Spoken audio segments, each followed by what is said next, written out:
Hello students, आज की video में हम लोग डिस्कस करेंगे a slumber did my spirit seal, जिसको लिखा है विलियम वर्ड्सवर्थ ने। उसकी समरी आज हम लोग डिस्कस करेंगे। तो चलें स्टार्ट करते हैं। William Wordsworth a slumber did my spirit seal first appeared in the second edition of lyrical ballads. उसके सेकंड एडिशन में मतलब पहली मर्तबा अपेयर हुई थी कब? 1800 में। A ground breaking collaborative poetry collection by Wordsworth and his friend Samuel Taylor Coleridge, जो कि ग्राउंड ब्रेकिंग कोलैबोरेटिव पोएट्री थी जो कि एस टी कॉलरेज और वर्ड्सवर्थ ने लिखी थी। इन दिस पोएम, अब ये जो हमारे पास पोएम है a slumber did my spirit seal, इसमें क्या है? The speaker marvels over the strangeness of his beloved death. यहाँ पर अब उसको उसकी जो एक बिलव्ड है, मतलब जिससे वो प्यार करता था, जो लूसी है, लूसी की डेथ हो जाती है। ठीक है, उसकी अचानक डेथ पर वो बहुत अफसरदा है। ठीक है, तो उसके लिए ये पोएम लिखता है। Having always seen her as young and vibrant, हमेशा उसको उसने खूबसूरत जवान देखा। ठीक है, खिलती चहलती, मतलब इस किस्म देखा। वाइब्रेंट में यही आएगा। He can hardly wrap his head around the fact that her body is now as inert as the rock and stone and trees। और अब वो हार्डली इस बात को एक्सेप्ट कर पा रहा है कि अब जो उसकी बॉडी है, वो जो लूसी है, उसकी बॉडी, उसके अंदर अब जान नहीं रही। वो एक पत्थर की तरह, एक स्टोन की तरह, एक ट्री की तरह बस एक ढांचा रह गई है, कुछ भी नहीं है। तो अब उसकी डेथ पर उसने ये वाला एक अपना पोएम लिखा, अपना ये वाला वर्क लिखा। तो चले देखते हैं, बहुत ही अच्छा लिखा हुआ है। चले, there is a drifting of the poet's soul in a deep sleep. ठीक है, it is because he did not have any realization of the truth. He had taken life for granted and had never thought that Lucy could go away from him। तो यहाँ पर जो Lucy है, Lucy मैंने आपको पहले बोला ना, ये लूसी के लिए लिखी है।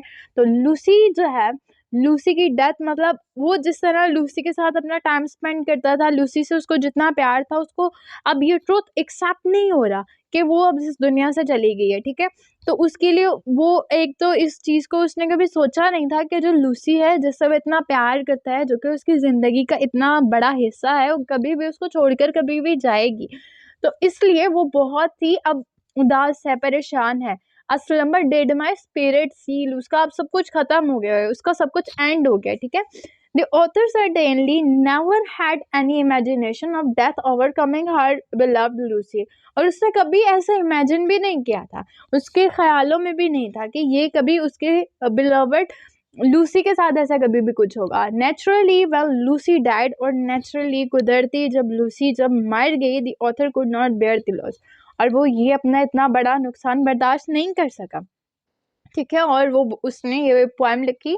ठीक है, the poet comes to the acceptance of the truth, फिर वो मतलब अब ट्रूथ को एक्सेप्ट करते हुए आगे थोड़ा बढ़ता है। That his beloved Lucy is no more, कि लूसी अब नहीं रही, वो ख़त्म हो चुकी। Surely this acceptance was not an easy process, और ये एक्सेप्ट करना बहुत ही मुश्किल है। ये एक इजी प्रोसेस नहीं है, क्योंकि अक्सर यकीन नहीं आता कि कोई हमारी ज़िंदगी से चला गया है, कोई मर गया है। तो ये बहुत ही मुश्किल प्रोसेस था उसके लिए।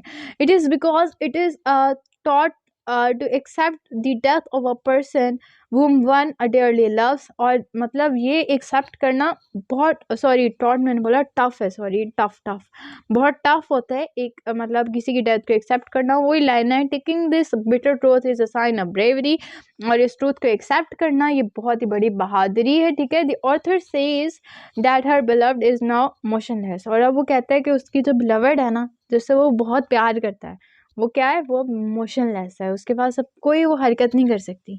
Further more Lucy is now lifeless, अब उसके पास ज़िंदगी नहीं है, वो ज़िंदगी के बगैर है।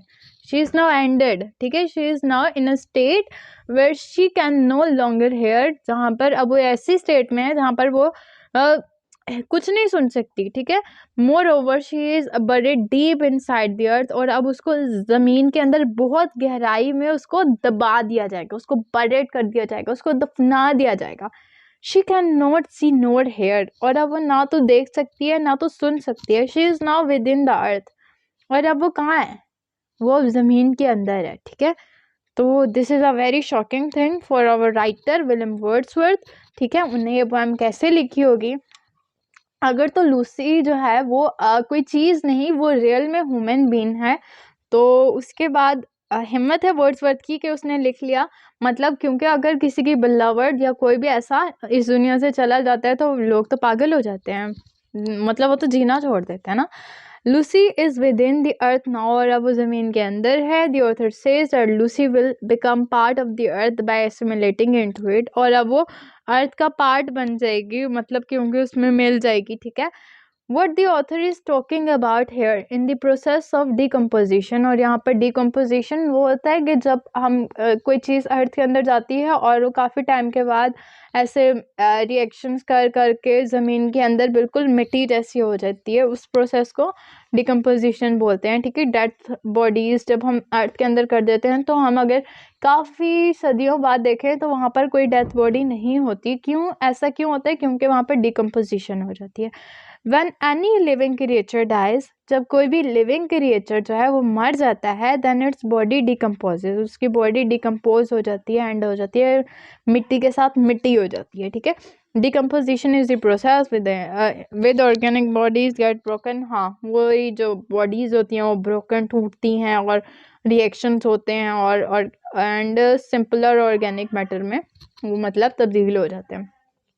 It is the ultimate fate of every living creature of the world, और सबके साथ यही होता है जो कि इस दुनिया के लिविंग क्रिएचर हैं इस वर्ल्ड के, अब वो भले ही इंसान हो के छोटी सी चोटी हो, सबके साथ यही होता है। Lucy was not exception to this, लेकिन अब वो लूसी के लिए क्या कह रहा है? लूसी के लिए वो कह रहा है कि लूसी इस सब के लिए नहीं थी। ठीक है, on the decomposition of her body will become a part of the world, और जब उसकी बॉडी की डिकम्पोजिशन हो जाएगी, वो क्या बन जाएगी? इस वर्ल्ड का एक पार्ट बन जाएगी। ठीक है, more over she will be one and United with rock stones, और अब वो फिर पत्थरों के साथ और रॉक्स और स्टोन्स और ट्रीज के साथ जुड़ जाएगी। ठीक है, are part of earth itself, और यही सब कुछ इस दुनिया का हिस्सा है। So in a way Lucy will always remain but in a different form. तो फिर अब यहाँ पर वो अपने आप को तसल्ली देने के लिए बात करता है, सो इन अ वे, तो इस तरह लूसी हमेशा रहेगी लेकिन किसी और तरह। ठीक है, लेकिन वो उससे बात तो नहीं कर सकेगी ना, उसके साथ टाइम तो नहीं स्पेंड कर सकेगी। The author may look at her when he looks at the rocks or the trees, और जो ऑथर है वो उसकी तरफ देखता है जब उसको कोई पत्थर नज़र आते हैं, जो कोई दरख्त नज़र आते हैं, तो उसको फील आती है कि ये तो लूसी है, मेरी लूसी है। ओके, तो मतलब वो अपनी लूसी को इन सारी चीज़ों में फील करता है। The only difference is that she will not talk, और बस डिफरेंस यही होगा कि वो ना तो उससे बात कर सकेगी, ना तो वो हंस सकेगी, ना तो वो उसको टच कर सकेगी। It is because her form has now changed, ये इसलिए क्योंकि उसकी जो फॉर्म है वो अब क्या है, वो चेंज हो गई है। This way of thinking can provide relief to an individual dealing with sadness. ठीक है, इस किस्म का जो थिंकिंग है ये रिवील कर सक मतलब रिलीफ दे सकती है किसी भी उस पर्सन को जो कि इस किस्म की सैडनेस से गुजर रहा हो। ठीक है, जिसके किसी लव्ड वन की डेथ हो चुकी हो। It is because one would not think their loved one has, क्योंकि कोई भी ये नहीं सोचता कि वो जिनसे प्यार करते हैं वो उनको छोड़ के चले जाएंगे। Rather they would think their loved one is still present, और वो हमेशा ये सोचते हैं कि उनका लव्ड वन जो भी है वो इस दुनिया में अभी भी जिंदा है, लेकिन वो किसी और फॉर्म में है। So one can look at the rock और trees and imagine they are looking at their loved ones. So hope so आप लोगों को इसकी समरी पसंद आई होगी। ठीक है, मैंने बहुत ही अच्छे तरीके से पढ़ाई और मुझे भी बहुत मज़ा आया। ईजी सी समरी थी, आप इसके स्क्रीनशॉट लेके अपने पास कॉपी पेस्ट कर लें। ओके, सो होप सो मिलते हैं नेक्स्ट वीडियो में। टेक केयर, और चैनल को सब्सक्राइब करें, वीडियो को लाइक करें। कोई भी प्रॉब्लम है आप कमेंट कर सकते हैं। तब तक के लिए थैंक यू सो मच।